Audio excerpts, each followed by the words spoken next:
All right, ladies, buckle up. It's showtime.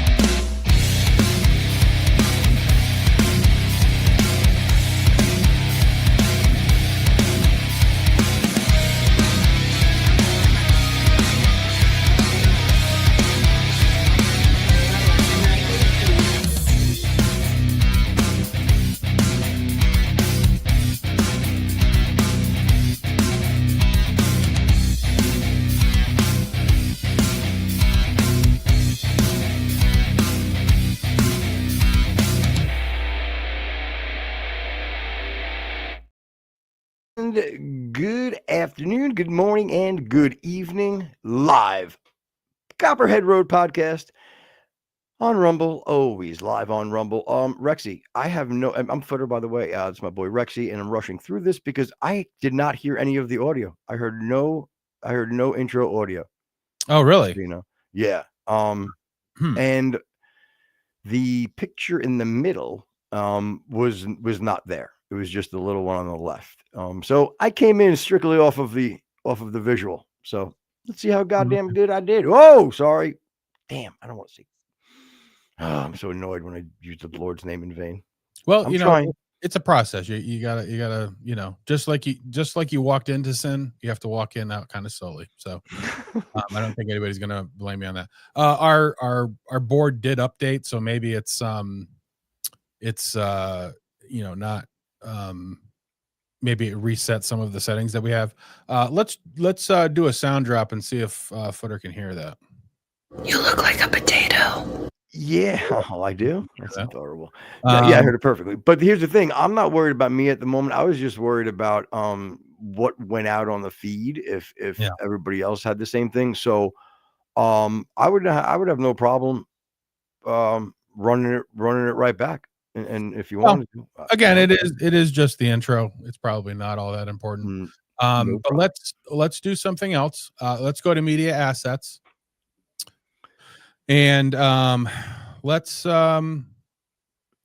play a video just to see if he can hear it, or even actually play his song if that's down on the bottom, and let's make sure that he can hear that, so we can just make sure that things are good. All right. I hear it. Yep. Okay. All right. Well, yeah, we're fine. And as a matter of fact, I'm gonna. Oh, damn! That's what I wanted to tell you. Hey, do you still have that little Instagram thing that I sent you with the link? Yeah, we can. I mean, we have the link. Okay, I was curious because I would have and it was my fault. I thought about it and I totally forgot towards showtime. I wanted you to, and it doesn't have to be now. Obviously, we could do it next time. But I wanted to prove to some people that kind of were like, oh, you don't have producers. You know what I mean? I just got be like, hey, hold on. Here's the producers working on one of my new tracks. You know what I mean? Yeah. But yeah, and probably something that you could screen share there, since we don't have an Instagram account in the studio. So, if you wanted to do that, you could. Well, I don't have an Instagram. Yeah, and I don't have an Instagram account at all. I always have to go continue to web. That's how I have to get to it. I can probably. You're a boomer, man. You're a boomer. There's no reason for me to have Instagram. What am I? What am I going to become an Instagram model? Sure. Well, I love the fact that debonair, but for some reason, the term boomer, meaning baby boomer, which are people who were born in the 40s, now attribute to anybody over 30. I don't understand exactly how that happens, but yeah, because again, it's these closed-minded shitbags that really don't understand that they're that couple of generations, right? Let's say the generation under ours, right? You all just you're basically on the cusp. The one under that, oh my God, what an absolute mess you people are. What a mess. The 35-year-olds, oh, what a freaking mess you are. Now, my wife's looking at you like you're a son of a bitch. But you, okay, you're wise above your years, okay? You are. You don't ascribe to that type of mentality and ideology. But now I kind of like what we have happening right now, as far as the youth. I think the younger kids, not the ones that brought in all this woke shit and and all that stuff, the ones right underneath them that are kind of that have been force fed things like, a man can be a woman and a woman can be a man, Yeah. and from their little young brains, all of a sudden they're being told that, and then as soon as they get their own thought process and stuff going, where they start putting their own opinions together, they're going, hold on, it doesn't make any sense. Yeah. You know what I mean? So I'm excited about that. Well, to me, it's a little bit of a double-edged sword. It sort of feeds into what I was saying earlier about, or another show about the progressive right. Their aims and ideals are accurate, but they still want to burn the whole thing down and start over. So that I think is sort of a youthful thing, and hopefully they'll grow into the fact that there is an America that is worth saving. So you're going to have to sort of cut out that middle, preserve the old, and bring it into the future. The things that are worth preserving. Yeah. God, you had just said something that I wanted to make mention of. Well, it'll come to me. It'll click back in, and you'll interrupt me. Not a big deal. You want to say something too? I just thought of. You got it? No, I'm not going to interrupt you. That's not what I do. That's true. That's my job. But one thing you just made me think of is, for example, like Crowder. You're talking about, as far as what made me think about it, you said like the radical right, you know what I mean? Like kind of blowing it up. And I'm not saying Crowder is the radical right. He may be, but the point is, after, like, when I'm going to call a spade. All of a sudden, CK, right? He gets taken out. And again, that all of a sudden he goes back to change your mind. You know what I mean? And here's the thing. And that's fine. I like it. So I'm glad he did. But he goes back to it. And here's where I find funny. He goes into it like a fucking martyr. Like this, you know what? Like, you know what I mean? Like his attitude towards the going back into it. We get it. You had a lot of death threats, always have. We know, yes, who knows what was in the shake? We knew they throw shakes at you. We like all that. And I'm not saying he's wrong, but oh boy, does he really lean into that now. And then when he did the whole, okay, well, I'm just letting you know, the kids nowadays, they're not taking it anymore. These young men that are coming up, like, he's really, and then there's probably like a bunch of like guys that he's talking about, are going, all right, Steven, relax. We're not going to I don't want to start fighting freaking gang members. Like, you know what I mean? Like, but he's pushing it like it's like, okay, this new tough and rough and rumble type of fucking generations coming up of white man, white dudes. Maybe there is, but I'm just saying, like, he's kind of pushing that too. Yeah, and I believe he is credited with that format sort of being his originally. I agree, and I believe that's the case. And there is a lot of variances of it. Like that Cliff K-N-I-C-H or something, like Ketchel or something. Him and his son are preachers.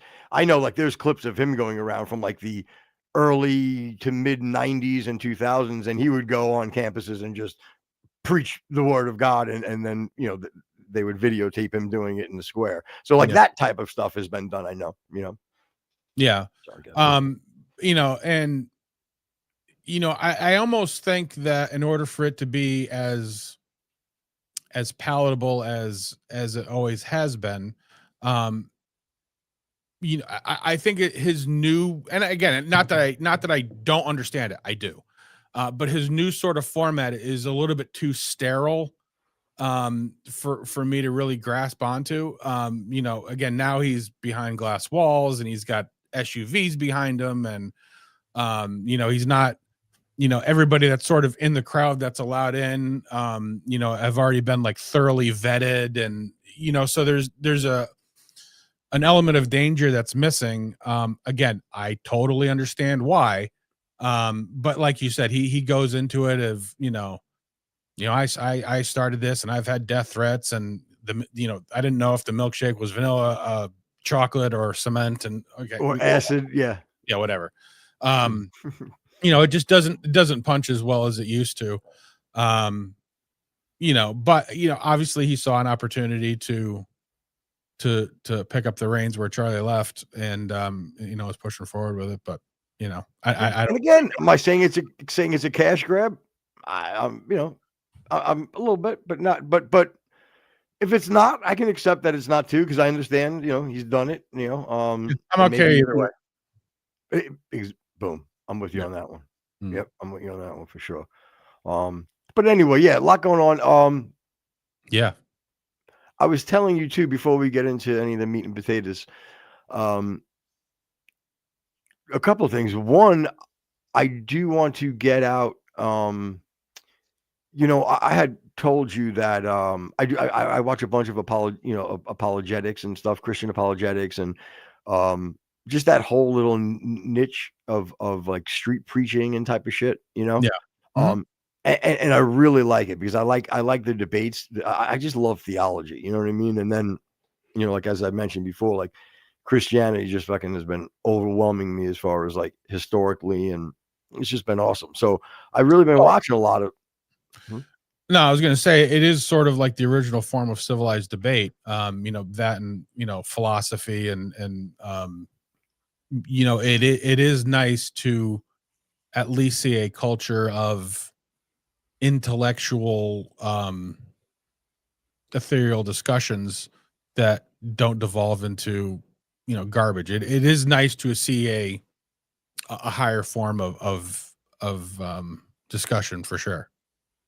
Yeah, and the thing is, which is kind of cool, is like I've kept it very quiet over like the last year in regards to being into watching that type of stuff, right? So, but I have been really, really studying on just what horseshit Islam is. And that's good. There, bye YouTube. Bye. See you later. This episode of YouTube. Bye. But look, Islam is a bunch of horseshit. Okay. There's Muhammad is not a prophet. He's a false prophet.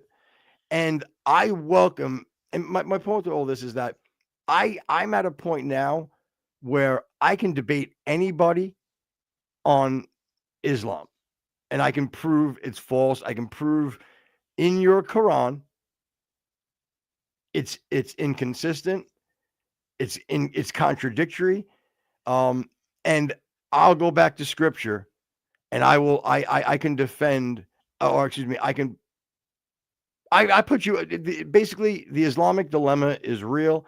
And if anybody would love to come on and discuss the Islamic dilemma with me, and I am far from scholarly with it, I am far from, well versed in it, but I'm versed enough to be able to debate any Muslim when it comes to what's the Injil, what is the gospel, you know what I'm saying? Is Jesus is their prophet, right? But he's not the son of God. He's not God, right? Yeah.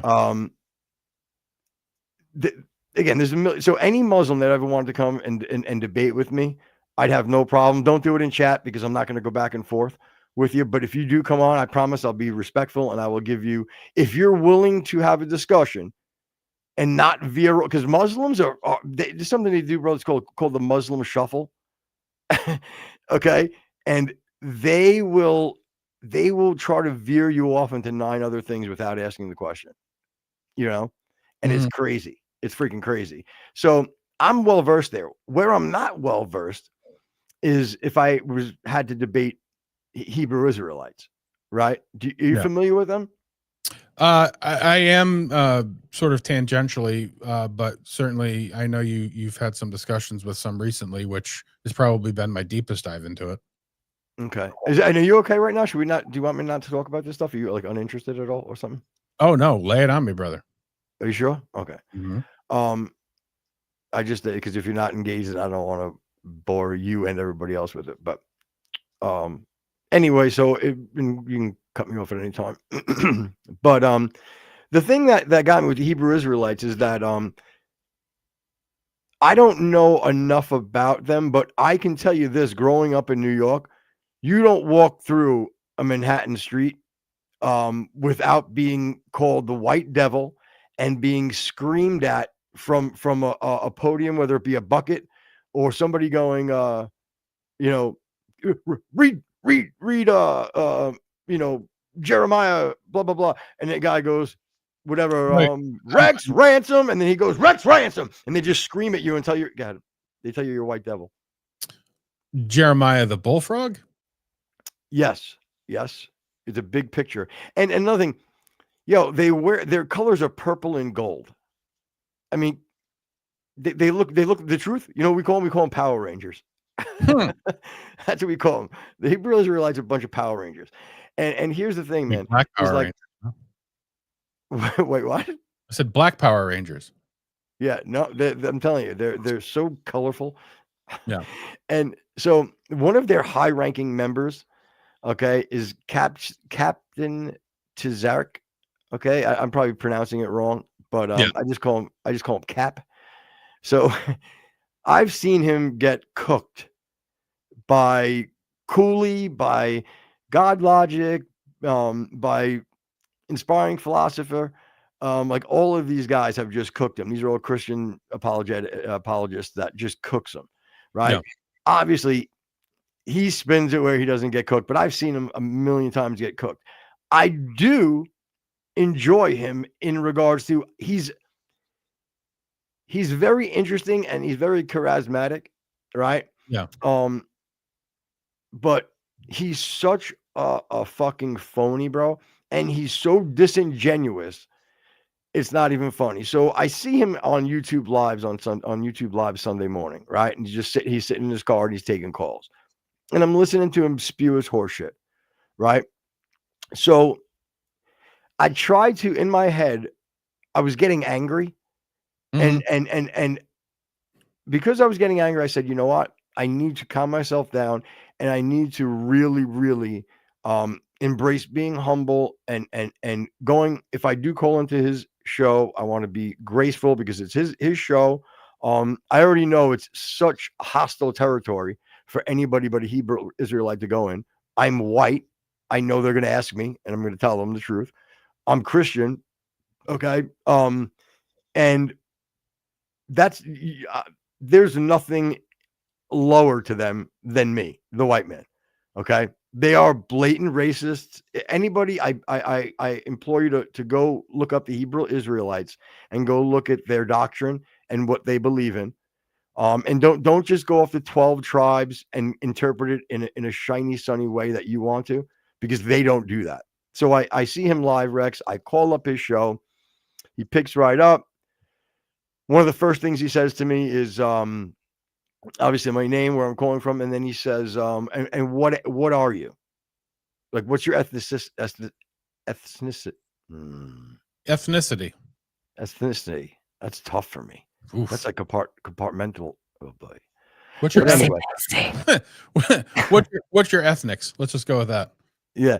So I honestly I said Christian, right, and then I said Italian. So the funny thing is, like, sure, I'm those things, you know what I mean? But the way now, like the way he kind of like approaches me is like, I feel like he's approaching me like I'm like hey, how's you doing? Like that I coming off the boat Guinea, you know what I mean? I could be wrong, but that's just how I felt that it was being portrayed at the time, because he was basically like, yeah, like this Italian man, you know. But anyway, so we get into a discussion, and my basic point to him was that his ideology says that because I'm white and or not part of the 12, my lineage isn't part of the 12 tribes of Israel, that I'm not being saved. I'm not going to go to heaven. God's not going to save me. So when I'm dead, that's it. So I said to him, look, so you're telling me that I'm walking around without a net. I'm walking around godless. I can basically do anything I want. It doesn't matter because in your ideology, I'm fucked. Right? So you're looking for Frankie and Annette. Yeah. Good one. Ba-dam-bam. Woo! He's 62 years old, everybody. God bless him. So anyway, That was really like a 1955 reference. You realize that? Yeah. But Okay. But it was so accurate. It's hard to not. Nobody's going to know that. Do you want to put a poll? I guarantee you, overwhelmingly, no one's going to know that. Yeah, I say maybe half 4 of people. My Texisms, they don't know. That's fine. That's not even a Texism. That's it. Exactly. That is an ageism. Yeah, you just really dropped the I'm old ball. But Right. whoa, gross. Ugh. Hanging. So anyway, I basically I'm like, look, man, so you're telling me that I'm screwed, I'm walking around, I'm godless, I'm walking around without a net. So he says to me, no, you have your net. My net is Italy and America. And as a white man, I should just be living it up as much as I can now. I should give up reading the Bible and read the Constitution. Okay. Because I have no place in God's kingdom. I have no place with God after I'm dead. So I'm like, in my head, I'm going, okay, what does he get? What's his answer going to be? What logical? And I made it very clear. I'm not a theologian. I'm my theology is a little shady. I'm working on that. I can't just run and pick scripture like he can automatically off the head. And so I couldn't go to scripture right away and just start debating with him. So I tried to come at him with a more of a logical thing. And he said, so I basically was like, look, so, and all they do is talk about and he did the whole time on the call was talk about the injustices of the white man and that, I don't know how good I have it as a white man, all these things, the white man's keeping him down, blah, blah, blah. Okay. So he has that mentality and he hates it. He's not comfortable with it. He said he's 3/5 of a man to us, all this different stuff. So I said to him, I'm like, that hurts my heart. If I had to know that you're living thinking you're less of a full man, I go, I don't believe that. I said, so, and we both can agree that that's an injustice. Like, and that's a man-made injustice that, and man is imperfect. So God is not imperfect. God is perfect. Can he tell me if God's perfect? I would assume he would have to say yes. So he's telling me that a perfect God is going to have a system set up with the same ideology as the imperfect man has. That's a very hard thing for him to reconcile. And what he did was he ignored that. He pulled from scripture. And then he interpreted, in my opinion, he gave a distorted interpretation of what the scripture and the verse was saying, because there's other verses and other scriptures that could show that how he was interpreting was out of context. I didn't know them offhand, and I don't know them right away like that. So that was my error. But that's why I did try to stay away from scripture, and I tried to go more of a philosophical approach. Yeah. Well, I mean, the thing that I find a lot with these sort of mentalities is it's a victim supremacy mentality, which is sort of strange that, even though, I'm less than, I've been treated less than, I'm 3/5, as he said. I'm also, somehow domineering and supreme to you is sort of their mentality. But it's they're 100% their mentality. Let me make that clear. But it's a reverse engineered religion. It's okay. This is where I'm at now. Let me figure out, or at least sort of build and cobble together some kind of a rationality of why I'm here, and it's not my fault. So it seems very, very disingenuous, because again, if you're going to have an argument, and I know we talked about this before, but if you're going to have an argument with somebody who's a Christian against somebody who rejects the New Testament outright, you're never going to be able to meet anywhere in the middle, because you're simply rejecting my path to righteousness. So, it needs to be sort of taken out of the realm of theology and put into the realm of logic, of history, of tangible items that we know to be real, earthbound realism, in order to actually make any headway. Because again, the whole, it's sort of that same mentality of, well, black people can't be racist because of the hierarchy of the ethno state. So, you can't, there's way too many sort of what ifs, and if you apply this, then how does that work? And like, number one, he's, if you're not part of the 12 tribes, okay, well, what evidence do you have that you're part of the 12 tribes other than just the skin color? No, I think that they have to show some DNA testing evidence somehow. Again, I don't know. I'm assuming, because if not, shit, I shouldn't be surprised if you don't. But because there's another one of his main boys, and he looks real white, and his name is Gorilla. So it's Captain and Gorilla, right? So he's another one of his. It sounds like an old 80s sitcom. Anyway, it sounds like a cereal, but all right. Yeah. And by the way, Cap basically looks like an albino ice cube with like a busted up grill. You know what I mean? He looks like an albino ice cube that was chewing on ice cubes. Yeah. Yeah. And again, I find the sort of irony. I thought I had a fucking gem. I thought I had a gem. Oof. Whoopsie daisy. Well, again, it's not for me to discern whether it's a gem or not. It's the audience. I'm sort of put off and irritated with the simplistic arguments and the reality of what he decides to sort of impart onto us. I forgot what I was going to say. Son of a bitch. I'm sorry. Go ahead. It's all right. Well, if it comes up, just jump it in. But so I'm having that discussion with him. Understand the whole time. I mean, maybe he had 40 people in there, even if that. But the point of the matter is, look, it's hostile in there. They're mocking me a lot in the chat. And I know they are. I already had told you from the beginning, there was nothing that he could have said or done that was going to make me break any of my grace or any of my humble approach to this conversation with him. There was nothing, and I'm talking, there was nothing he can say.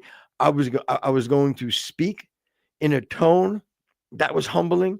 I knew they were going to take my niceness as weakness. They did. Now, if I didn't go into this with that mentality, I would have been very upset with the call. But I had to, and as I said to you off the air, before I made the call, I had to promise myself that I'm going to try to approach this with a Christian heart and not approach this with this heathen anger of who the fuck is this talking, you know what I mean? and just one hand, yeah. Yeah. So like I wasn't going to allow him to invoke that in me, right? Like yeah. The demon, the Christian would thought like the demon would have been in me. Like I would have lost it. And it's funny, my sister, who's a real, she's a born again. She's real solid with scripture. She saw the clip. She was hot. She was freaking hot, dude. She was not happy. And like, and it takes a lot to get her where she's dropping like an F-bomb and shit. You know what I mean? So, yeah. But she was hot. And it was because he was so disingenuous. And so now you know the context of the call. I'm setting the tone. They were mocking me. And I knew they were. There was a certain part of the call where, and again, this was him playing me like a fool, but I knew what was happening, and I was allowing it. I you know what I'm saying? I was feeding into it because I knew it would give me some sort. I was almost like I wanted to lull him into a false sense of security. You know what I mean? And he goes, he said something that there's just because he actually did as much as he could possibly like me. I think he did like me. He enjoyed the conversation. That was going to be what I was going to say. It's what I took from the thing is that it's disappointing that this gentleman decided to sort of take this mantle up, because apart from the very discriminatory way of his behavior, of this religion, of this thought process, whatever you want to call it, he absolutely looks like somebody that I could chat on some fucking barbecue and have a beer with. I think he's genuinely probably a nice guy. He seems thoughtful. He seems like, again, somebody that, if you were to meet off the street, gives you very good vibes, but his words don't mirror that, which was very unsettling to me.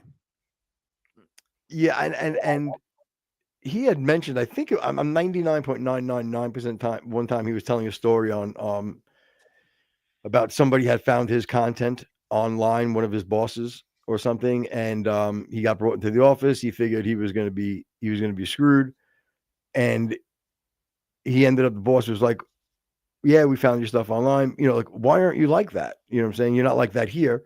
And he had some explanation of, no, of course I'm not like that here, whatever. But to me, that almost makes it a little worse, because I think you know what? How about this, Cap? I think you're a fucking phony, bro. How's that grab you? I think you're a fucking phony. I bet you when you're not around your Hebrew Israelite boys and stuff like that, like Tech said, if it was just you and me hanging, you know what I'm saying? New York cat, Jersey cat, you know what I mean? I bet you we would find so much more common ground than not. But you would never admit that, even if you felt it in your heart. Yeah, it's sort of like cosplay religion. You know what I mean? Yeah, with the outfits and all, you fucking Power Ranger. With the outfits and all. And again, I he could make the same argument. I can make the same argument to him of this again, belief system. I'm not going to call it a religion. Is cope. It's, I'm going to put myself into this class and shut the door to everybody else. And then, I can feel good about myself because it's just me and my gang. We're going to be the chosen ones. And again, he could make the same argument as well. The only reason that, you guys believe so much in Jesus is that it allows you to be the ones who go to heaven and things or whatever. The key difference is that his belief system is a system of rejection, meaning that it's just going to be us. We're going to be on this boat. We're going to go to heaven. We're going to be the leaders. You're going to be servants. We're going to be whatever. And it's the exact opposite with Christianity. Anybody who follows the path and lives a righteous and worthy life, even with sin that can be forgiven, can ascend. So it's the same mentality of, I want to be part of a group, but the difference is that our door is always open and yours is always closed. Yeah. And yeah, it's just, it was really, really sad, because I'll wrap this up. The conclusion of everything, here's the sad part, is that, I keep reiterating that I went there so humble and so graceful. And look, if I have to give him any credit, look, I'll give you your flowers on here, Cap. I've seen you be much, much ruder. I think you treated me as best as you possibly could. But you don't worry. Hey, Cap, don't worry. Yo, all your dick riders, they were still, yay, Cap.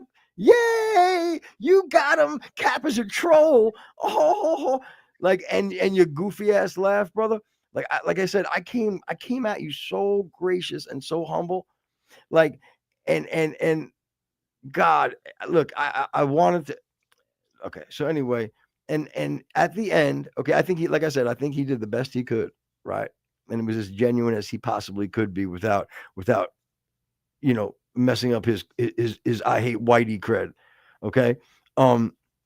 But with that being said, at the end when you were mocking me, right? And remember, I said live on the air, I said, listen, you wanted me to say the Genesis, right? With like the G unit, the G unit, right? With Yeah. Genesis, right? So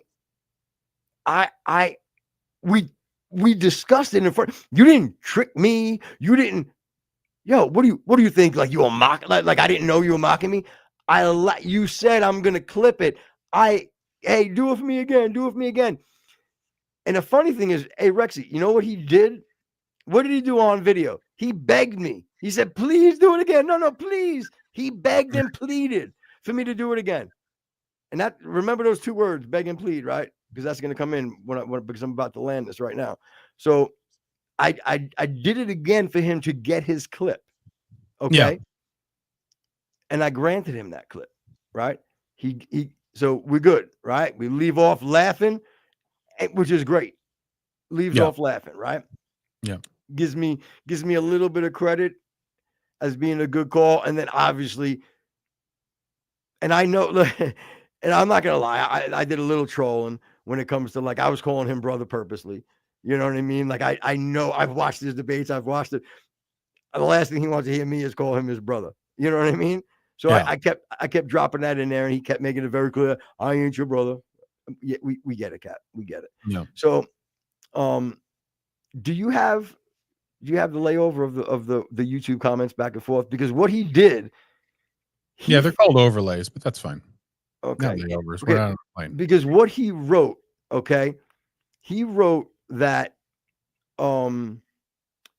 it's his clickbait title was Italian man pleads for me to save him. So my original one, okay, there you go, right here. Do you want to read it, Rex? Or you want me to? Yeah. Glad you got what you wanted for your clip, Cap. We both know it's disingenuous. I begged for nothing. I came humble and with grace for a conversation showing your hypocritical thought process. You mad at a system? You mad at a system? Yeah, I'm going down to his level. No, actually, I was angry. But there's a bunch of them, trust me. But I wasn't. And then I realized who I was talking to. I was like, nah, good enough. I can leave it. How wonderful is that? You mad at a system created by man who imperfect, yet you gonna say God, Jesus Christ. Ashy heel footer.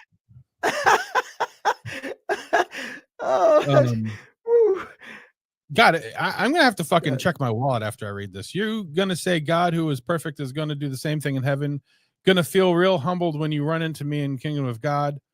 I guess we're gonna see who's right one day. Bless you, brother. Haha. I ain't your brother. We get it, Cap. Shake my head. We get it. Okay, so and you read it. I should have run it in mine because I could have gathered it up perfectly, and I think I did it great. But anyway, so right now I'm calling him out, right? Yeah. For him being, I begged for nothing, and I used the word beg. His original thing, I don't know if you have it, was plead. He said the word plead, right? I'm not gonna be able to see that. No way I'm gonna be able to read that. I can read it. He wrote well, wait, which one is him? Oh, he wrote you spinning. You wrote beg, plead. I don't have his original. No. That was no. He, after what you just read, his reply is on the bottom, and then my reply to that is on top. All right. Okay. You spinning. I didn't say beg. I said plead. And anyone listening will hear you trying it. I wasn't mad. It was a good conversation, and I'm not your brother, as you just stated correctly. LOL. Yeah. LOL. That's my Cap. By the way. The thing is, and it's funny you did that, because that's one of the things that that's done in arguments, discussions, debates, or whatever. There are a lot of sort of tactics that you can use to sort of win the argument, win the fight, the discussion, debate, whatever. Especially when it's a hometown crowd. Yeah, laughing, being dismissive. One of the Tuckers that I always like is, speak slowly so I understand. There's tactics. And you may win the discussion, the debate, or whatever. but it doesn't mean that you're speaking the truth. If two people are racing to see who's faster and one trips, that doesn't necessarily make the other one faster. That just means that something happened in the race that helped you win. And there was no win for him, in my opinion, unless the win was to mock me and get me to say something. Well, and that wasn't your goal. That's kind of my point is you can certainly clown and make, your debate and maybe win the debate, because the debate isn't really a search for truth. It's to search who wins over the crowd. And that's certainly different than actually having a thoughtful debate on topic and truth. As you see it, they're two separate things. So again, a lot of people can debate things that they don't even believe in win the argument. So it's sort of disingenuous to say that just because he won the debate or whatever, that he's necessarily right. Yeah, can you pull up the last one? My last thing back to him, Yep. and he's been fucking running again. Look, and I even wrote this later on to somebody. Yo, his purple and gold New Balances are getting worn out because he's running from this question, and that's the problem. He's running from this question, and I called him out on his semantics bullshit. Right, and you would even put it, begging, pleading are the same thing, but you said beg, plead. It's really just semantics, Cap. Come on, man. I ain't mad at you. Sorry, I didn't mean to harsh your flow there. I played into it for you, and you knew that. My point was I kept it real, and I definitely don't beg or plead to any man. People can spin how you want. We good, my bro. Oh, wait, I mean, my man. Remember, if you see me in heaven, all you believe is wrong, and then we gon' eat some sausages and peppers. Make you a real paisan. Again, that was another argument that I sort of clowned on, was going to heaven isn't like, moving to Sheboygan. It's not, you're not, the items of our reality here on earth aren't the same as in heaven. We don't have houses to build out of brick. We don't have floors to mop. We don't have things to do in heaven. So the servant and God, that dynamic doesn't work with souls. You know what I mean? Like we're not going to have to clean toilets, and you're not going to be sitting at a table eating turkeys. There's no turkeys in it. What are we getting, a fucking shipment from Publix? Like that, you can't apply that. And he does it disingenuously because he knows this. You better bring your knee pads because you're going to be, shut the fuck up. Yeah, that's what he said to me too on the call. Yeah. He said that, because when he couldn't answer the question about me being grafted in and through the Bible, through the broken olive branch, he said, he had his explanation of why I wasn't grafted in. And remember, I shouldn't even read the Bible. I should read the Constitution. I don't have a net. That's what he said in the beginning of the call. Then, out of nowhere, at the end, I am going to be in heaven, but I'm going to be a servant in heaven. And he's like, so if I don't bring my Dawn and all my cleaning products, blah, blah, blah, then, that's the only way I'm going to be in heaven if I bring that. And then he goes, I would tell you that you can, bring food to cook for me, but, but I'm not going to let you cook because you're not black and you don't season your food well. So I couldn't cook even for him in heaven, is what he was trying to say. And again, as I came there very humble, I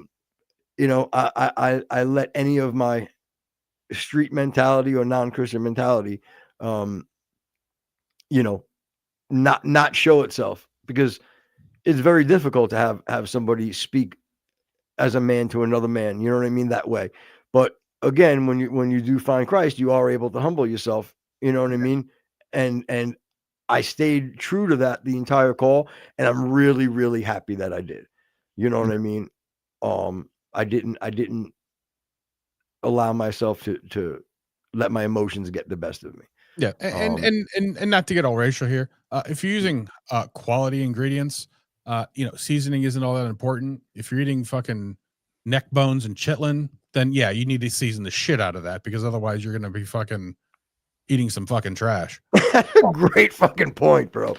And again, it's not racial. It's not racial. Because it's true. That's true. It is true. That's not racial, by the way. That's a culture that's they're dictating what they eat. You know what I'm saying? So it's not like racial would be like some systematic, construct that had them eating neck bones. You know what I'm saying? Like, then I'd be like, oh, you know what? You're forcing these people to have neck bones. Of course they have to season their food. No. But that's that was another thing that was annoying, actually, from both of you, is you guys kept conflating the term systematic and systemic, which was sort of bothering me. I just follow his lead. Go out to the shop. There's somebody walking up to I'm just talking to my producer. Can you go up to the shop and just see what that individual wants and why they're walking on my property?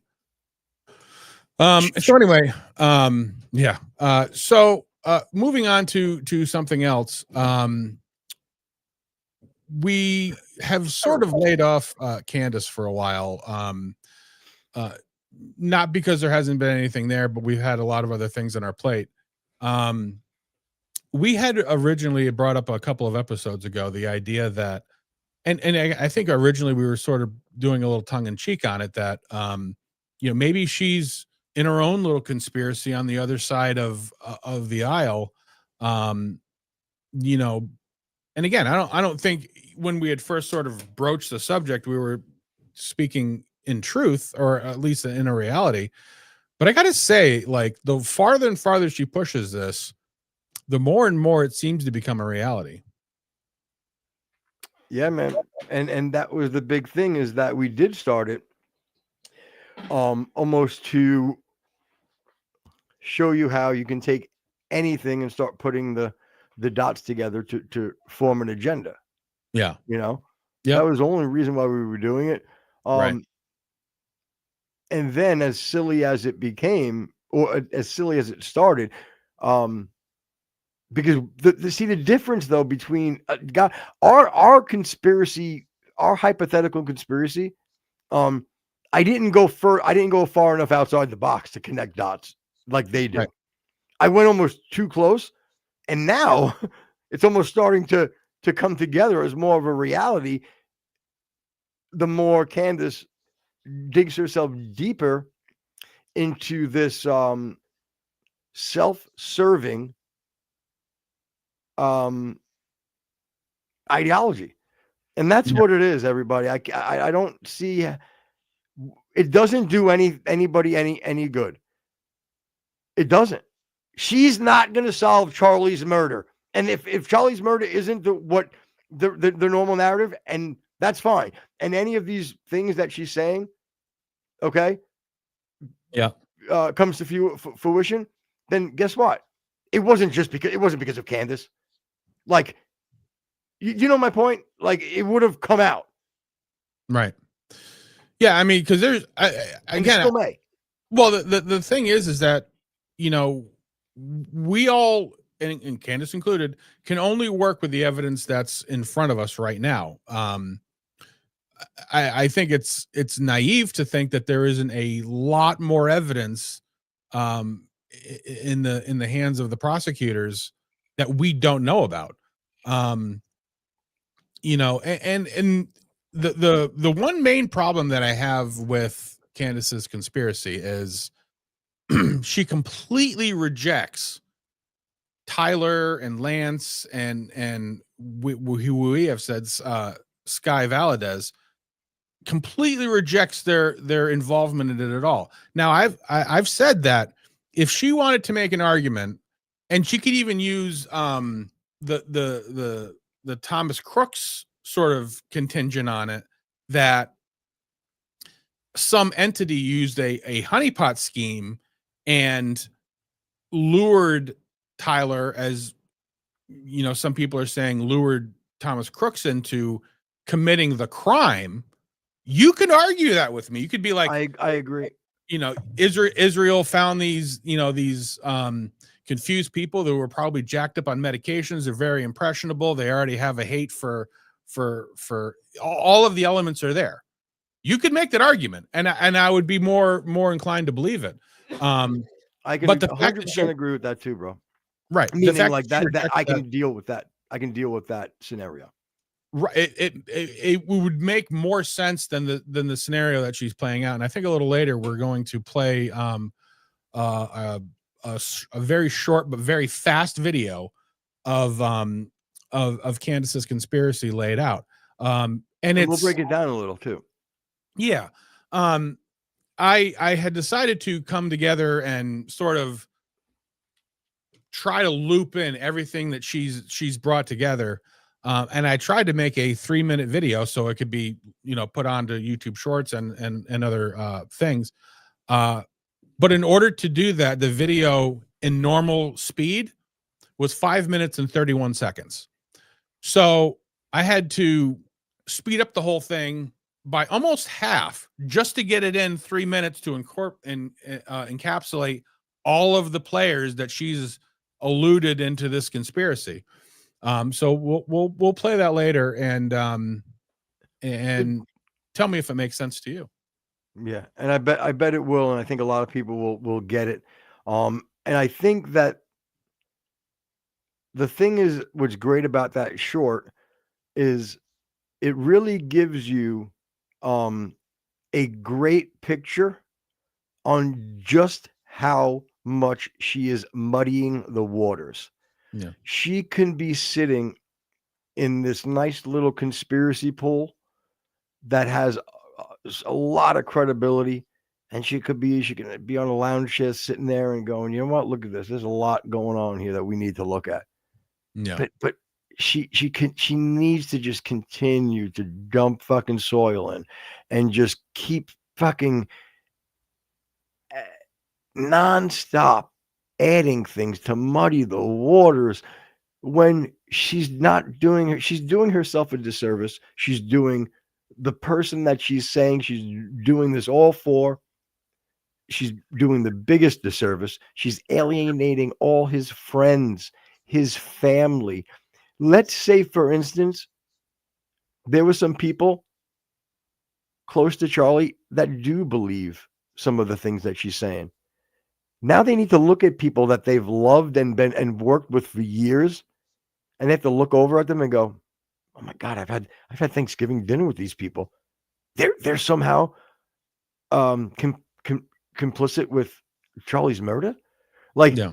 I'm just trying to give you guys a clear picture of all that mentality applied to all of these people. And that's when it goes back to that was originally a hypothetical conspiracy, but now is almost holding some water in the bucket.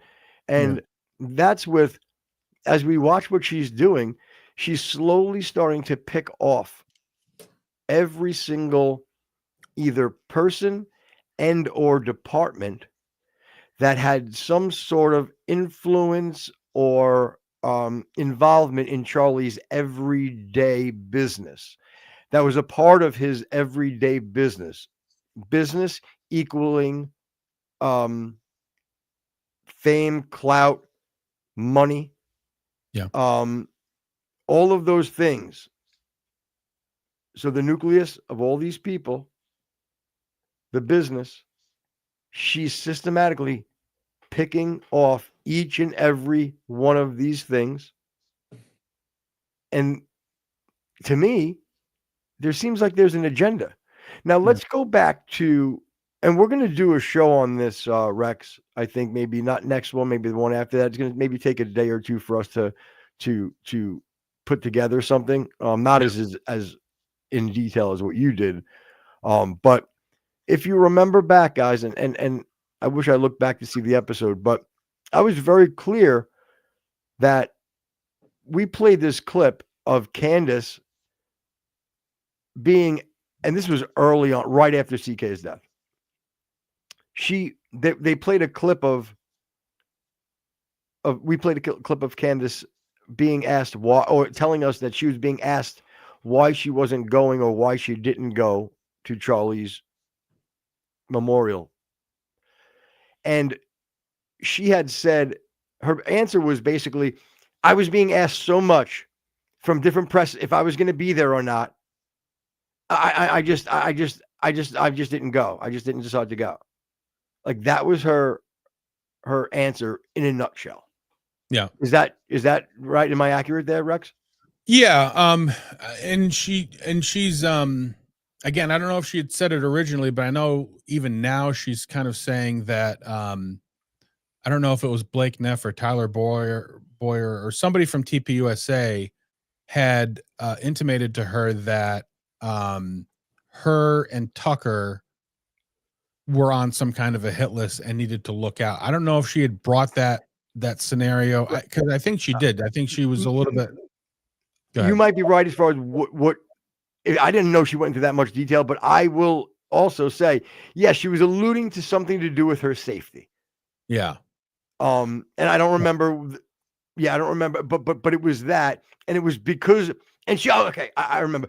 This is how I took it, almost insinuating that the press was trying to get information to kind of be able to put it out there to almost like confirm that she would be there or not be there, Right? Because somehow it would put her in danger.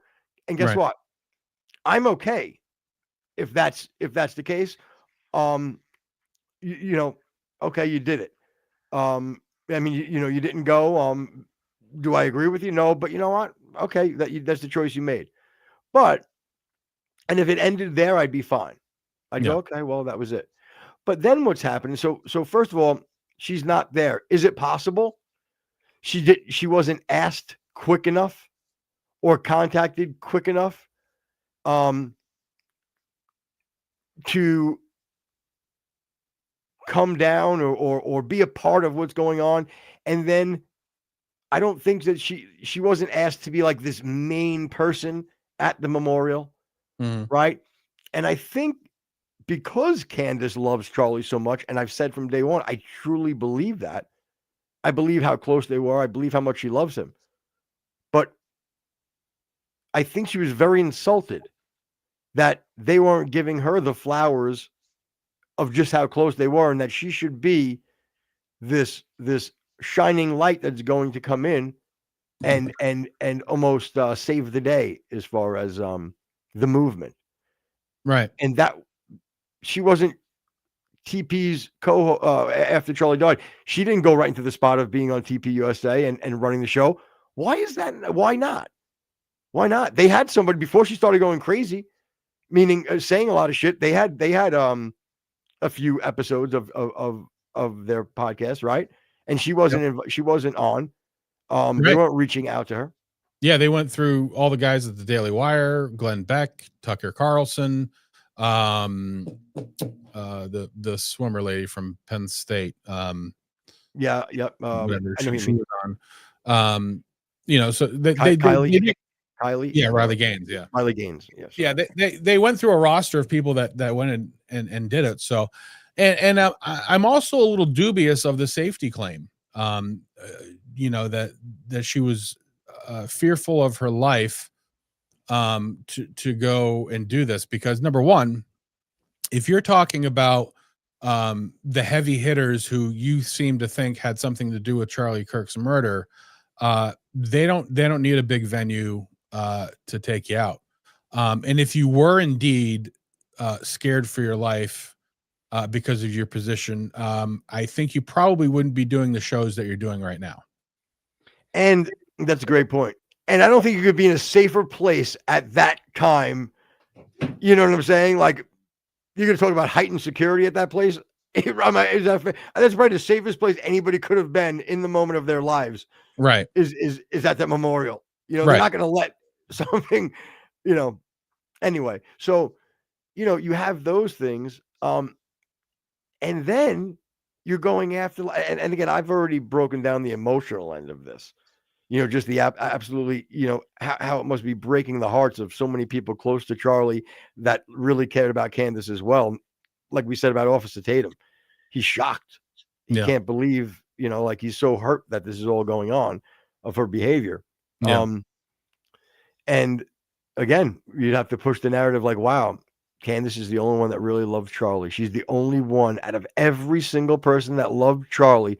They didn't love him like Candace did. And Candace is brave enough to go out and find the truth. While everybody else, if not involved in the actual murder or complicit with the murder, they're accepting it now foolishly and cowardly, sitting back and just allowing whatever narrative to go on and have Charlie die and the injustice of the real killers not being brought to justice. Everyone else who loved Charlie is okay with that. But the queen herself, the most loving, most caring human, the smartest, the biggest internet sleuth, she knows and cares the most about Charlie. Bravo, Candace. You know what? She needs to be the sainthood. She needs to be the saint. Saint Candace. Yeah. Think about that, everybody. And it's a question you need to ask yourself and look at both sides of it is, what would Charlie's legacy, or what would Charlie want his legacy to be? What were his goals, his dreams, his ambitions? And lay those out, obviously, TPUSA and all the facets that it goes into, bringing up, obviously, a new generation of conservatives, instilling the beliefs and love that he had for this country. There's a lot. Again, go ahead and ask yourself these questions, and then ask yourself about what Candace is doing. Isn't it reasonable to believe that if you're looking to destroy or tarnish the legacy that we all sort of assume that Charlie would want, would you do anything different than what Candace is doing right now? Seems like that would be the way to go. I love it. It's brilliantly put. Again, I think between just the 2 points that we've touched on now, the fact of the reality check, and please, again, ask yourselves this, everybody. And we've laid it out nice and clear. I'm not going to do it again, but really ask yourself, is Candace the only one out of all the people that really loved Charlie that is after the truth, and every other person is complacent and or just so naive to think that it's anything more than what they're believing at this moment in their heads, and maybe in their hearts? Now, I mean, that's pretty undeniable. And if you would really can say that, I really, where's your reason and where's your logic? Yeah. I think it's so unfair to like even push back on us for saying things like that. I'm going to be so shocked to, you know what? Let me rephrase. I won't be shocked because it happens all the time. Yeah. But that paragraph of a commenter saying how we're so stupid, how smart, she's the only, and you're actually, they put their own foots in their mouth. Their own foots. They put their own foots in their mouth. They put their own feet in their mouth. Can't really say that pluralized. You know what I mean? Can you? Yeah. It would have to be they put their own foots in their mouth.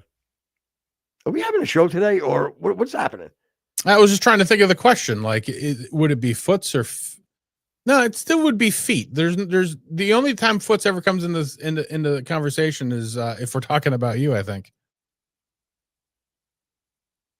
Oh, well, that's fair. That's fair. No. But my point is, they when they say Candace is the only one that really cares, Candace is the only one that is. They do say that now that I think about it. Right. So apparently, you do believe, but I would like to have at least the reasonable ones and ask themselves that question. And we'll do a breakdown of that. We'll also do a breakdown of showing you just how possible it is that Candace is a phony and Candace is a clout chaser and Candace is just trying to suck up and succeeding Yeah. all of that clout and all of that TPUSA and fracturing TPUSA, which is such a shame. But again, if you pin it as being like TPUSA is run by the Jews, Yeah.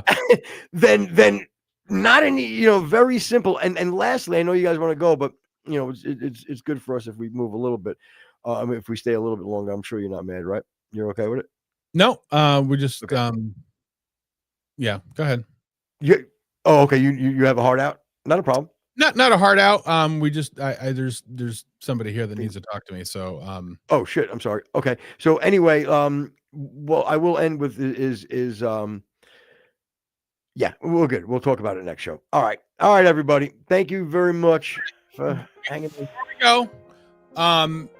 The short that we did a lot of work on. It took us many hours. It is up on YouTube. It's on Rumble. It's on Spotify.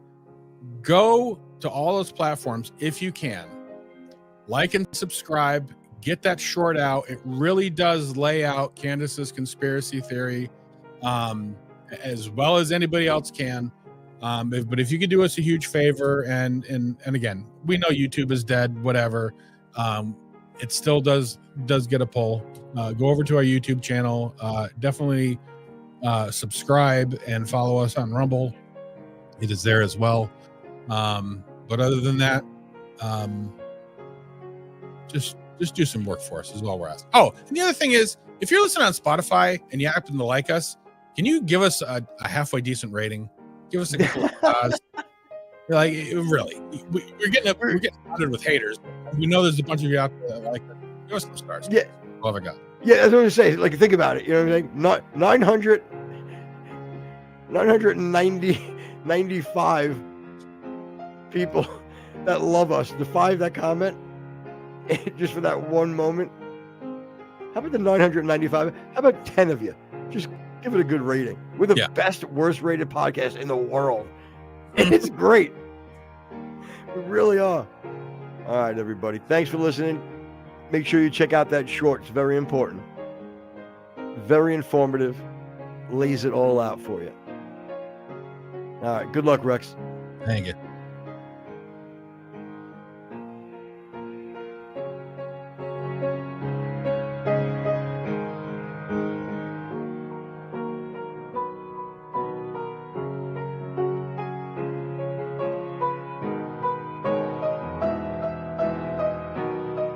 So if I never see you again, I assume it was the Mossad that showed up at your house? That's reasonable. And I want you to do the same thing that Candace.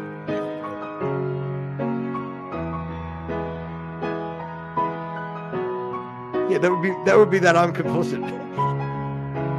I do shows about myself. It's clear that I wanted to take it. Ta-da!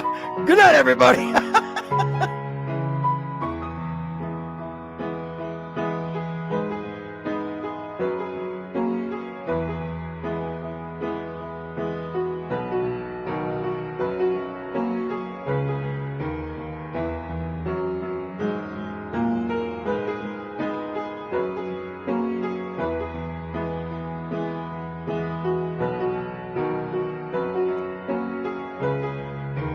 And actually, these are short. We'll put the link in the description, so just go there and click on it.